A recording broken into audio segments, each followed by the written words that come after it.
The following program is a Nightingale Conant production for Simon & Schuster Audio.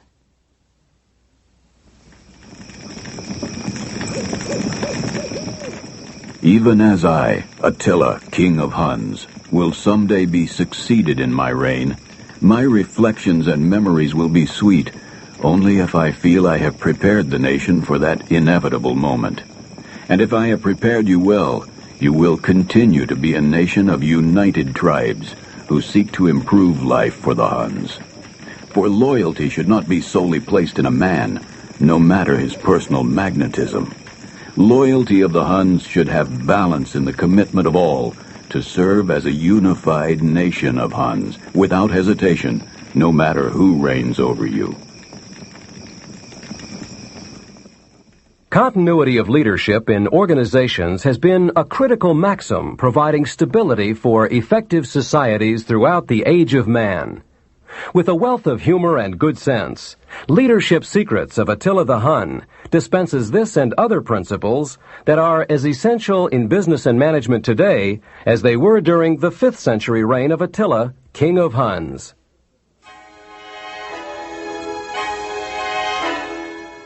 Rambling into history as a nation of mysterious origin, the Huns were a nomadic, multiracial, multilingual people. Whether they came from the European side of the Urals or from Turkic or Asiatic descent is left largely to rarely transcribed and sometimes confused oral history. Tied to grazing and purposeless in regard to national goals, the Huns were a nation of loosely bound tribes in perpetual migration. Their warriors rode ahead of the women, who made their homes in skin-covered chariots, overflowing with children and the pillage of victory. Their long migrations were monotonous wanderings, stimulated in spirit by endless songs, paying reverence to nature. Above these songs rang out a steady cacophony of snorting horses and cracking whips. Clad in the skins and furs of beasts, many of the Huns were characterized by somber, yellowish skin, long arms, large chests, and narrow, slanted eyes with a dull glitter of mingled cunning and cruelty. Their warriors had skulls deformed in childhood by a wooden apparatus held fast by leather thongs. The scant beards of the warriors were the result of their cheeks having been seared with hot irons to retard the growth of facial hair. They ate raw meat, toughened by having been carried in pouches between their thighs or between the flanks of horses, and a portion of their nutrition came from drinking mare's milk. The weapons of the horde were considered unsophisticated and outlandish, even in their own time. Their spirit as warriors was driven by a lust for rapid and sustained movement, in pursuit of a paradise of glory filled with pillage and booty.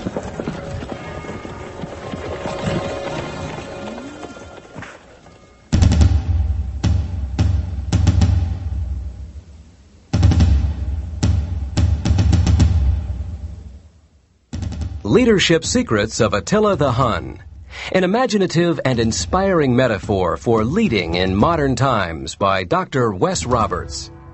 Dr. Roberts is a psychologist who has had broad experience in developing leaders firsthand. He has trained people in the military, in industry, in academia, and in the corporate business world.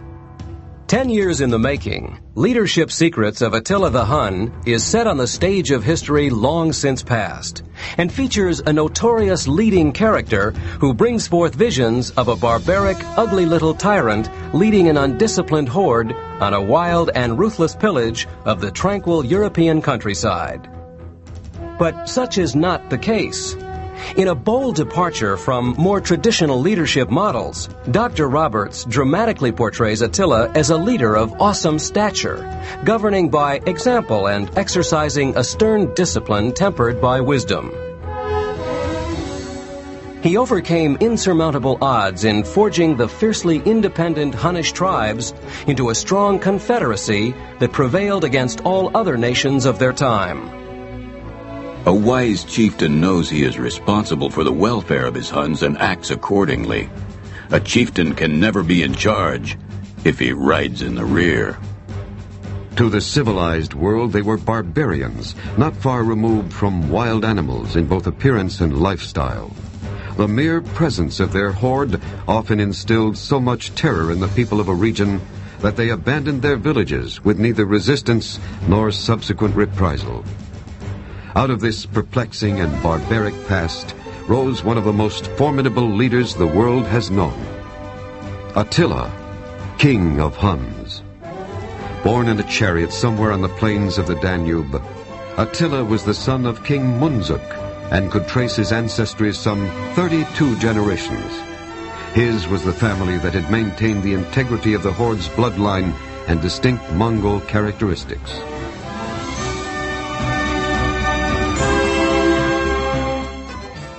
As a young boy, I learned first to ride on the back of a sheep, and later developed my skills of horsemanship.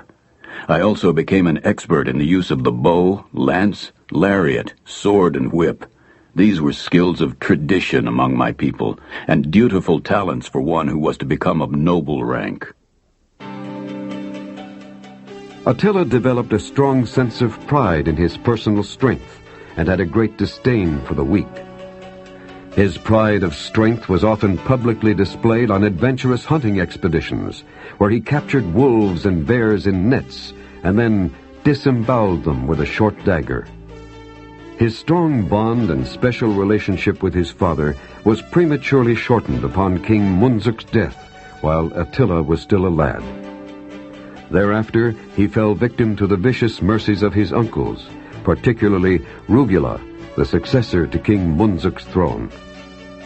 When I was only 12 years old, my uncle Rugila sent me as a child hostage to the Roman court of Honorius. In return, he received a young boy by the name of Aetius, in fulfillment of the exchange arrangement perpetuated by the Romans. It was a sinister plan on the part of the Roman Empire. On the one hand, they taught child hostages in their court the customs, traditions, and pompous ways of the luxurious life of the Romans, traits these young hostages would carry back to their countries of origin. On the other hand, the youth sent as hostages by the empire to foreign lands greatly enhanced its espionage activities. I resisted the propaganda spewed at me by my Roman mentors. Though my attempts failed, I tried to ignite the spirit of resistance among the other child hostages. On 2 occasions, I tried to escape the dreadful situation. Failing to gain my freedom, I sometimes prowled the palace as if I were a caged animal.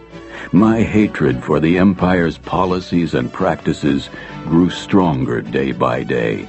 I became determined to someday return and destroy them.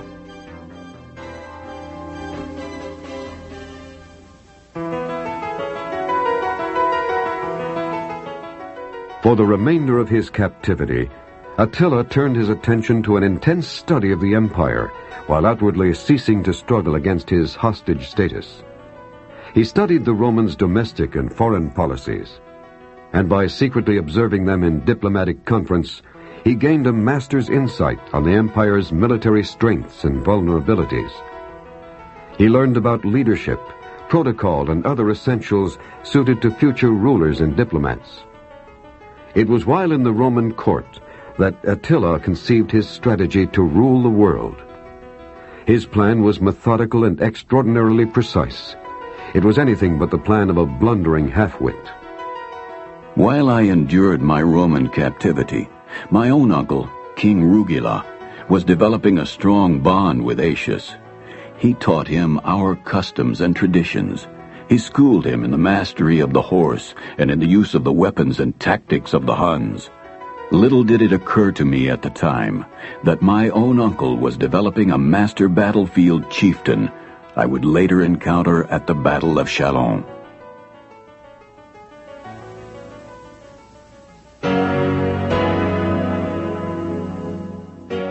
How Attila became king over the tribe in the valley of the Danube is said by some historical accounts to be the result of his brother Bleda's death during a hunt, perhaps even at the hand of Attila himself. A more romantic legend among the Huns gives his rise to power a different origin.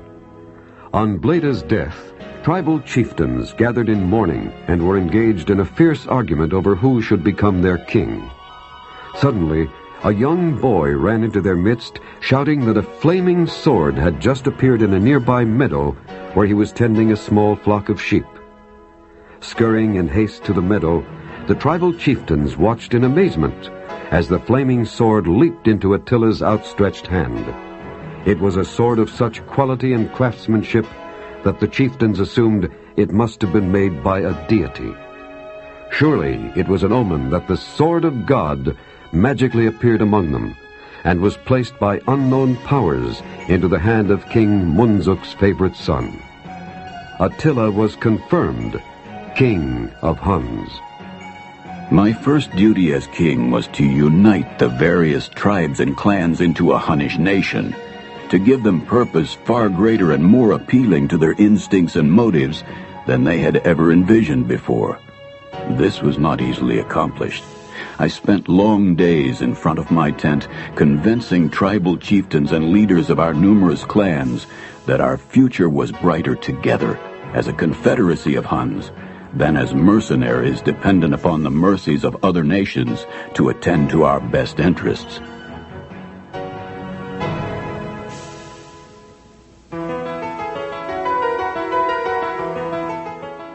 Although the new king would leverage his newfound authority, he was not one to be succumbed to the trappings of power. Drinking and eating from implements made of wood, Attila sat upon a wooden throne in a wooden palace. Adorned in a coat of black fur and a black leather cap, his dress reflected a firm rejection of the elegant robes of Roman rulers. Attila was held in high regard by the horde. His entry into their camps was a scene to behold. Women, children, and warriors lined his path, shouting praises to him. Women presented food to him as he rode by them. Attila accepted these gestures with dignity, hastily eating the food while still remaining on the back of his gallant charger, Willem.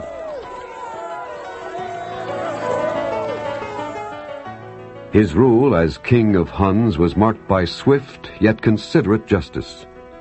He did not act in haste. He gave the Huns a broad yet precise national goal: to bring under control the Germanic and Slavic nations, to conquer Rome and Constantinople, to march against all of Asia, then on to Africa. Thus the Huns would reign over all the lands to the north, south, east, and west. Indeed, Attila would rule the world.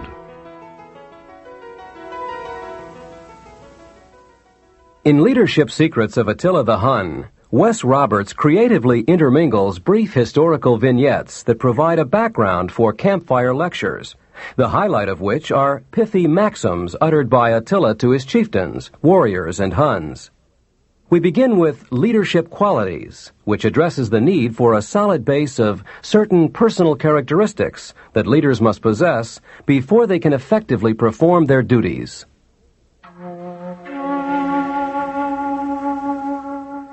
Life in the Roman court was a trying and tremendous hardship for the young Attila. He reflected on times when he would spend tender moments with his beloved father, King Munzuk. Lonely for his people and family, he yearned to free them from the service to a strange and foreign nation that the Huns, once united, could surely defeat. The boy who was sent as a hostage to the court of Honorius profited from his Asiatic virtue of patience. His attitude was one of stoicism and certitude. He learned that pushing events to happen before their time could prevent their ultimate achievement.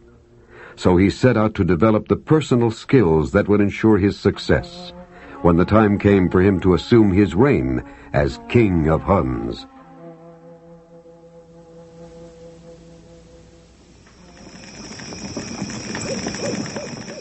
As we gather in this council, I, Attila, have prepared my innermost thoughts regarding leadership qualities.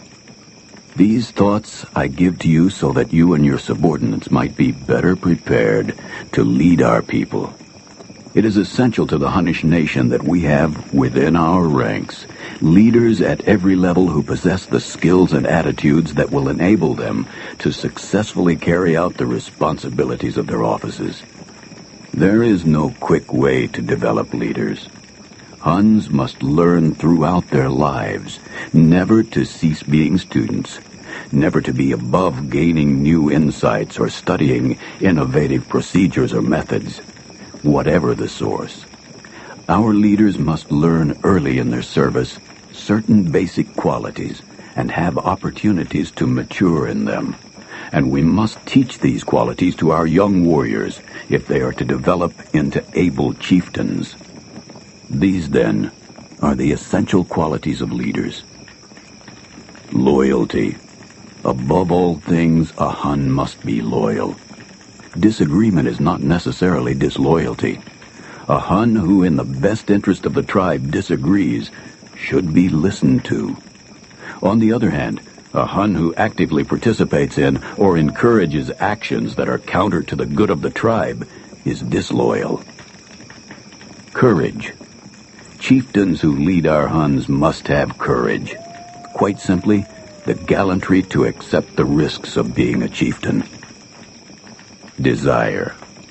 Few Huns will sustain themselves as chieftains without strong personal desire, an inherent commitment to influencing people, processes, and outcomes.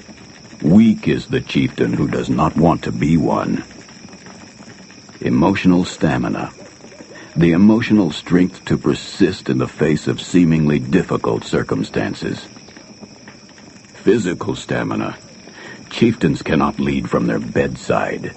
Our chieftains must be strong in body in order to lead the charge. Empathy. An appreciation for and an understanding of the values of others. A sensitivity for other cultures, beliefs, and traditions. Decisiveness. Knowing when to act and when not to act. Anticipation. Willingly bearing a level of risk to act when others hesitate by thinking only of personal security. Timing. Essential to all acts of leadership is knowing when to carry them out. Competitiveness. A critical quality of leadership is the intrinsic desire to win. Self-confidence. Proper training and experience develops in chieftains a personal feeling of assurance with which to meet the inherent challenges of leadership. Accountability. Learning to account for personal actions and those of subordinates. Responsibility. Leaders are only necessary when someone is to be responsible to see that actions are carried out and directions are followed. Credibility. Being trusted to have the intelligence and integrity to provide correct information. Tenacity. Often the key to achieving difficult assignments or meeting challenging goals. Dependability. Being counted on to do those things expected without constant supervision. And stewardship. Being the caretaker of the interests and well-being of the people and purposes you serve. Learn these leadership qualities well. Teach them to your Huns. Then we will expand our ability to lead our vast nation in pursuit of world conquest. In both ancient and modern times, selecting, developing, and promoting the best people has been the key to the success of any enterprise. Every organization is fortified when staffed, managed, and led by men and women who are motivated to perform their jobs well, striving to achieve maximum results in their area of responsibility. The King of Huns addresses this concern in the following segment discussing the lust for leadership. You've got to want to be in charge.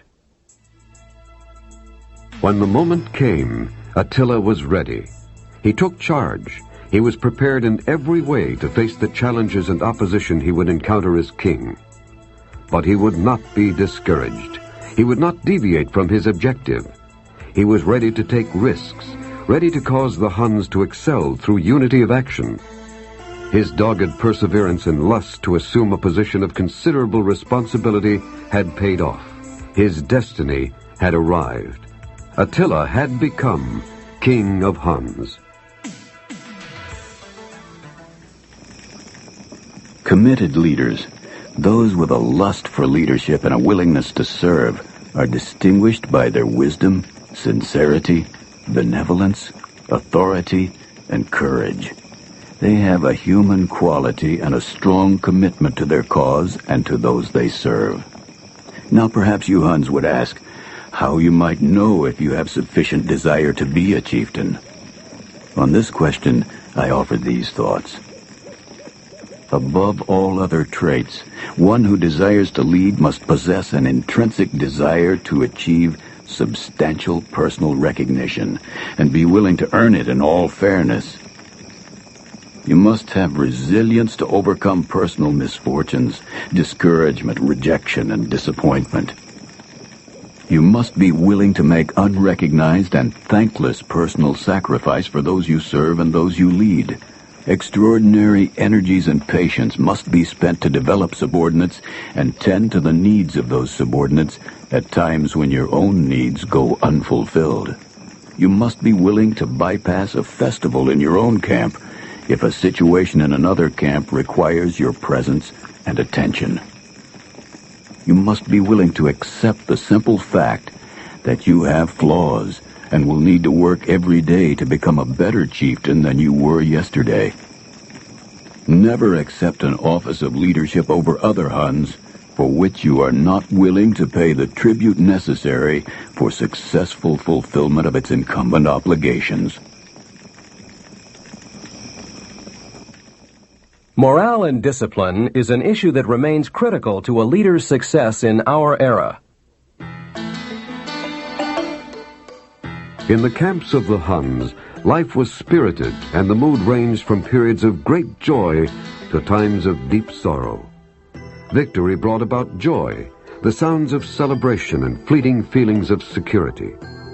The death of warriors, periods of diminished supplies and tribal struggles brought on sorrow and despair.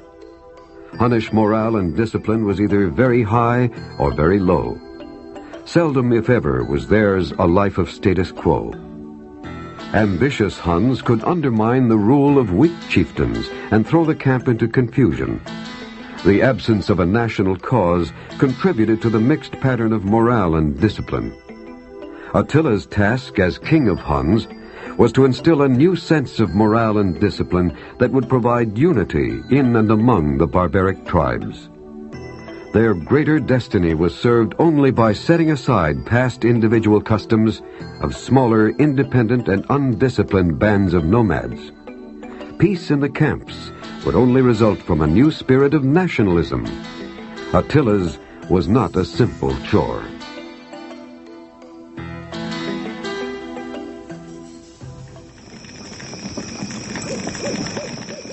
The traditions of our nomadic life have given little concern to our morale and discipline as a nation. We have had passing moments of unity among our tribes, but this unity has been set aside when tribal loyalties have been purchased by foreign nations. Our people need the consistency of knowing what it means to be a Hun. Their spirit as Huns has been betrayed each time they've been subjected to an alliance with a nation we could surely conquer. Listen and learn of my teachings on morale and discipline. Morale and discipline are central to unity. Without discipline, Huns cannot behave with common action. Discipline does not mean a loss of individuality. Discipline is not always welcomed by Huns. Discipline is not suppression. It is the teaching of correct ways expected of Huns. Morale is the spirit by which Huns submit their services to the tribe. It is not uncontrolled celebration and romping around the campfire. Morale results from pride in being a Hun. Discipline builds the inner confidence of our Huns. Thus, discipline builds morale. The conclusive test of the morale of your Huns is the disciplined manner in which they bear the burdens of trial. Now, having the benefit of my counsel on morale and discipline, go forth to your camps and instill, even demand, new purpose of unity, new pride in being a Hun. Infighting has destroyed some businesses that have flourished against tough competition. In Cunning in the Tribes, Attila warns his chieftains of the perils of letting healthy internal competition get out of control. The Huns, long divided into independent tribes, obeyed the laws of nomadic life. As a political matter, the king who reigned on the banks of the Danube held no authority over the Huns of Asia or Russia. Chieftains ruled their subject tribes as they wished, pillaged on their own accord, and migrated whenever resources had become exhausted. Never did they trouble to plan what their next destination might be. Intermarriages with conquered races were numerous. Without the powerful forces of unification, the Huns would have been consumed into the medley of European races. Often selling their services as warriors to other foreign nations, Hunnish chieftains showed no reluctance to fight against even men of their own race. Attila comprehended that, once knit together and strengthened by unity, the Huns could easily become a mighty power. At a time when the Huns had nothing to fear from Rome or Constantinople, Attila devoted himself to the task of forging the instrument necessary for the conquest of the world, a Hunnish army destined to become invincible.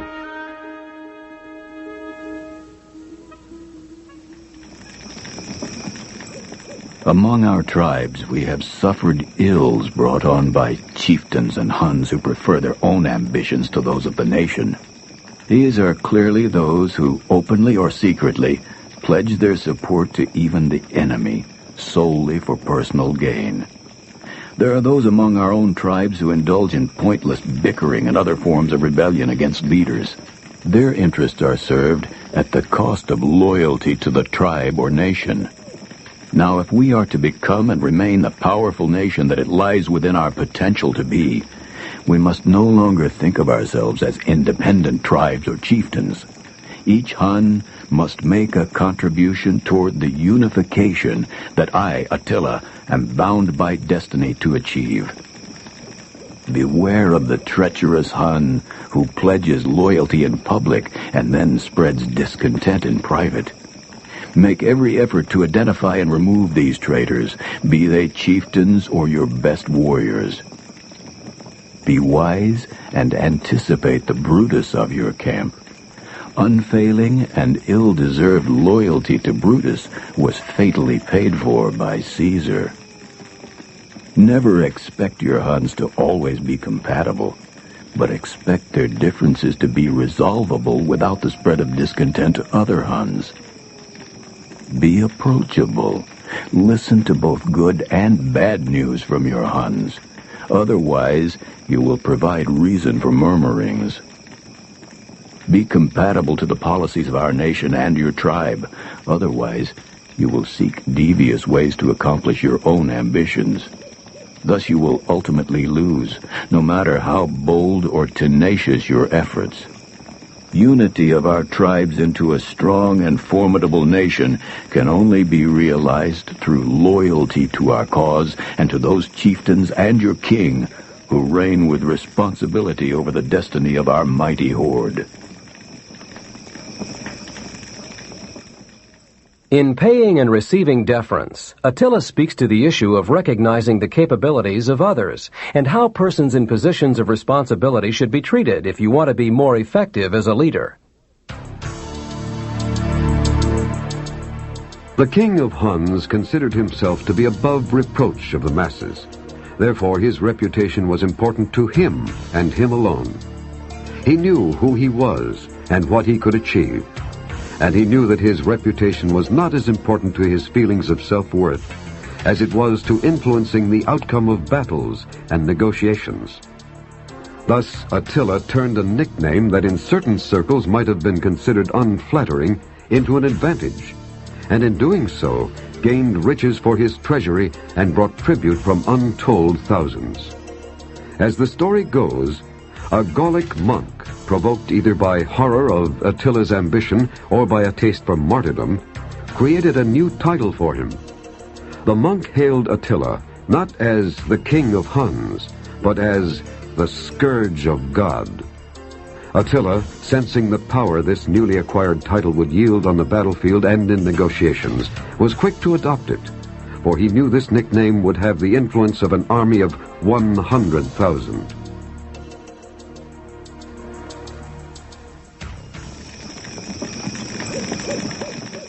It is noble to accord the proper courtesy and recognition of stature to one in an office over you, and it is wise to pay deference to your peers and subordinates as well. If a chieftain does not command the respect of his Huns and that of his enemies, he is weak and held to be undeserving of his title. Respect may be born of fear, real or perceived, as in my notoriety as the scourge of God. When deference is born of fear, however, it results in an unwillingness to serve and becomes manifested as passive resistance to authority and purpose. It then leads to subversion, to sabotage, and to generally low morale among those you are attempting to lead. Real deference results in unyielding loyalty, a tribe full of spirit, willing to follow their chieftain into the mouth of hell, if necessary, for the cause of the nation. But I must caution you that the differences between the two are very subtle. My words of counsel are these. Always take the responsibilities and privileges of your office very seriously. Never should you exercise your authority to the disadvantage of your subordinates. Never should you exact more privilege from your office than your subordinates are willing to grant. You are your reputation. If people speak evil of you, erroneously attribute misdeeds to you, or will not serve a greater purpose, you must either do away with them, or you must behave in a manner that will encourage them to amend their judgments.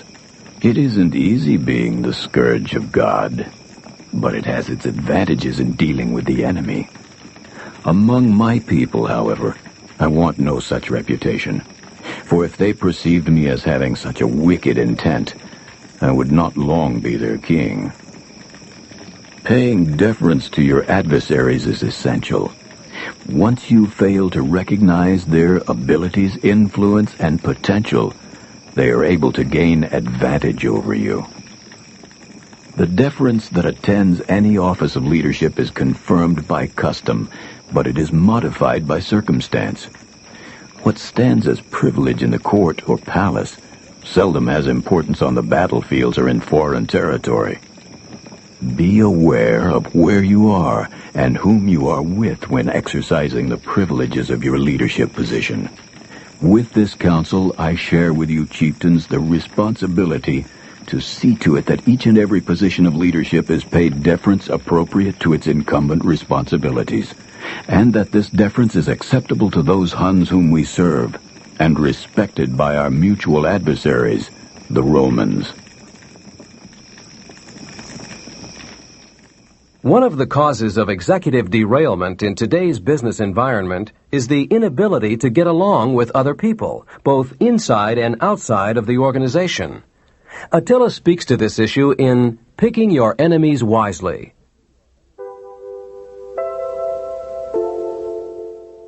Aetius was the son of a German from Pannonia, who was known as Master of the Horse and the Count of Africa. His father married the daughter of a royal Roman family. Sent to the foreign court as a child hostage, Aetius was received with honor by King Rugila in exchange for Attila. In the court of Rugila, Aetius learned the ways of the Huns and gained insight into their collective personality. This learning would serve him and the empire well in future dealings with the Huns, particularly with Attila. A man of unwavering principle, Aetius was physically strong and an expert in the art of war, a formidable warrior in every aspect. He mastered the intellect of both Hun and Roman, and learned the strengths and vulnerabilities of both nations. Aetius knew the hardships of life, and was subjected to great personal and professional challenges throughout the course of his own life. On more than one occasion, he was the target of hired cutthroats, and escaped seemingly by a miracle. The corruption of the empire affected Aetius to the point that he contemplated more than once changing his alliance to the Huns. But it was his strong sense of duty and his oath to serve that harnessed his anxieties, and he always remained true to the empire. It was Aetius who later commanded the Roman forces on the Catalonian plains.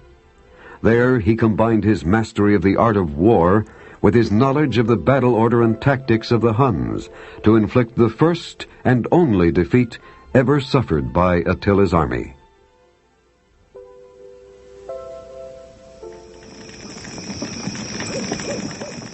Chieftains and Huns, I have need to counsel you on how to choose your enemies. Most conflicts in our lives lie within the Hunnish nation, between our tribes, our chieftains, or among our own people. Seldom is the real enemy a Roman. Rarely will an enemy from outside have the stature and skill of an Aetius that will enable him to defeat us on the battlefield or in diplomacy, for we are Huns. Being somewhat wise in the ways of Huns, yet naive in the things that cause conflict, most of you are totally unaware when you make enemies. In dealing with other Huns, and particularly with the Romans, we must be cunning. We should make enemies only when we have a purpose. As I reflect on my observations and experience, it has served me well to be aware of a few dangers in making enemies without intent. These pitfalls are perils to your effectiveness as chieftains and warriors. Learn these secrets well. Do not expect everyone to agree with you, even if you are a king. Do not consider all opponents to be enemies. You may have productive, friendly confrontation with others inside and outside your tribe. Do not delegate an assignment and then attempt to manage it yourself. You will make an enemy of the overruled subordinate. Do not underestimate the power of an enemy, no matter how great or small, to rise against you on another day. Do not let your chosen enemy have the advantage in any situation. Do not make enemies who are not worthy of your every effort to render them into a state of complete ineffectiveness. Do not insult unless you mean it. It should be sufficient for all Huns to recognize that when they exercise unbridled antagonism, create useless jealousy and hatred of their very being, their actions may serve to persuade even friends to become enemies. A chieftain will not be followed long by Huns who despise him.